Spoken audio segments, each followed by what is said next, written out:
Good MC friends, good MC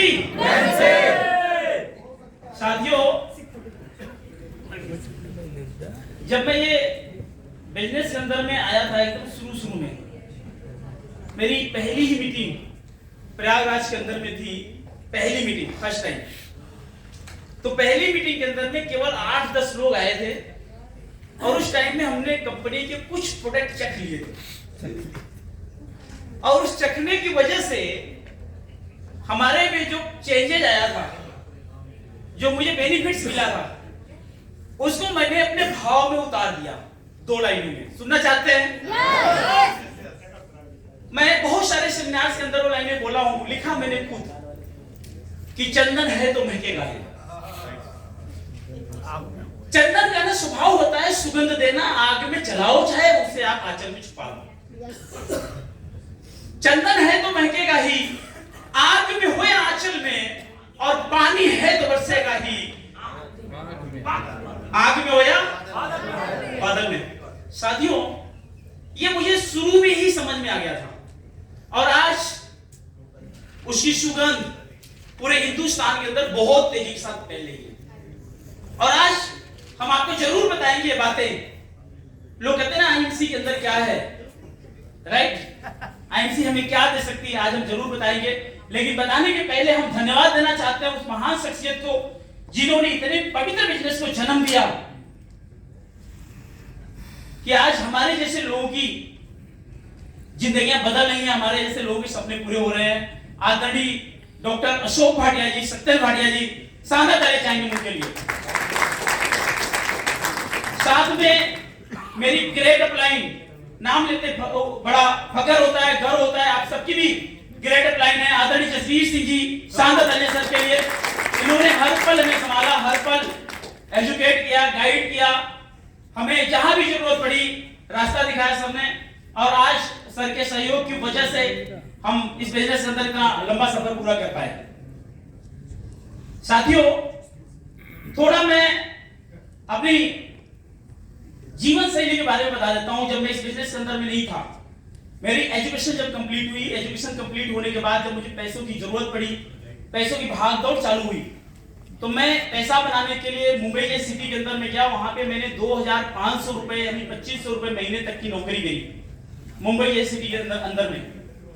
कुछ कारण से हम वहां वापस घर आए, हमने हार्डवेयर की दुकान खोली। हार्डवेयर की दुकान मेरी नहीं चली, फिर मैंने दुकान बंद करके वहां पे फोटो स्टूडियो की दुकान खोली। मेरी फोटो स्टूडियो की भी दुकान नहीं चली। बाद में मैंने और बहुत सारे छोटे-छोटे काम किए, जैसे हमको जो जो समझ में आया हमने करे।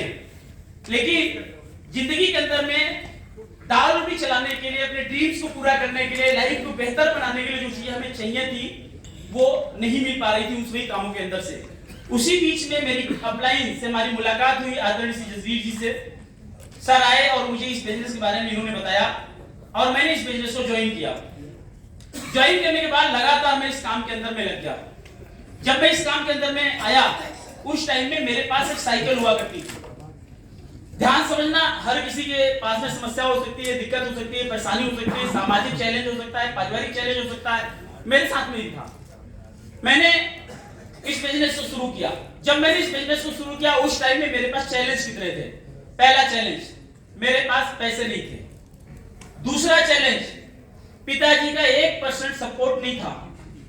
तीसरा चैलेंज, पिताजी के अलावा हमारे फैमिली में जितने भी लोग थे, मेरी पत्नी, बच्चे, भाई, बहन, relatives, not a single person, एक भी व्यक्ति, सिंगल पर्सन, एक सिंगल आदमी ऐसा नहीं था जो मुझे बोलता कि तूने एमसी बिजनेस करके कोई ठीक काम किया।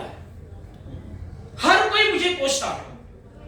तो मेरे पास सामाजिक सपोर्ट भी नहीं मिला, परिवार से सपोर्ट नहीं मिला, पैसा नहीं था। बिजनेस को करने के लिए मेरे पास एक साइकिल थी, जिस साइकिल से मैं स्कूल जाया करता था, पुरानी साइकिल। और मुझे बिजनेस के अंदर में वो चीज दिख गई थी जो मैंने अपनी लाइफ के अंदर में अमेजिंग नहीं करी थी। 2500 रुपए महीना कमाने वाला आदमी अपनी जिंदगी के अंदर में कितना बड़ा सोच सकता है? बहुत बड़ा नहीं सोच सकता। लेकिन मैंने लाखों की चेक सर की देख ली, मुझे लगा कि यहाँ पे कुछ करा जा सकता है। साथियों पहले दिन मैंने निर्णय लिया और मैंने साइकिल निकाली।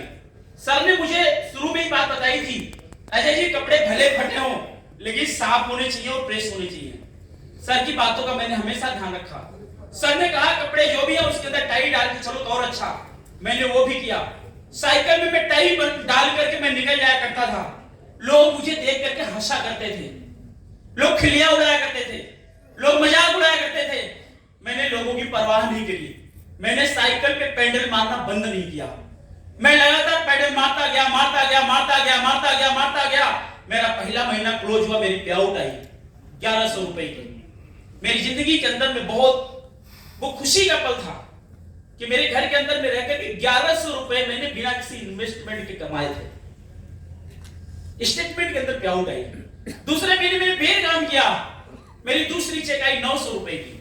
थोड़ा मायूस हुआ, सर को फोन किया, सर ने मुझे गाइड किया कि शर्मा जी टिके रहो।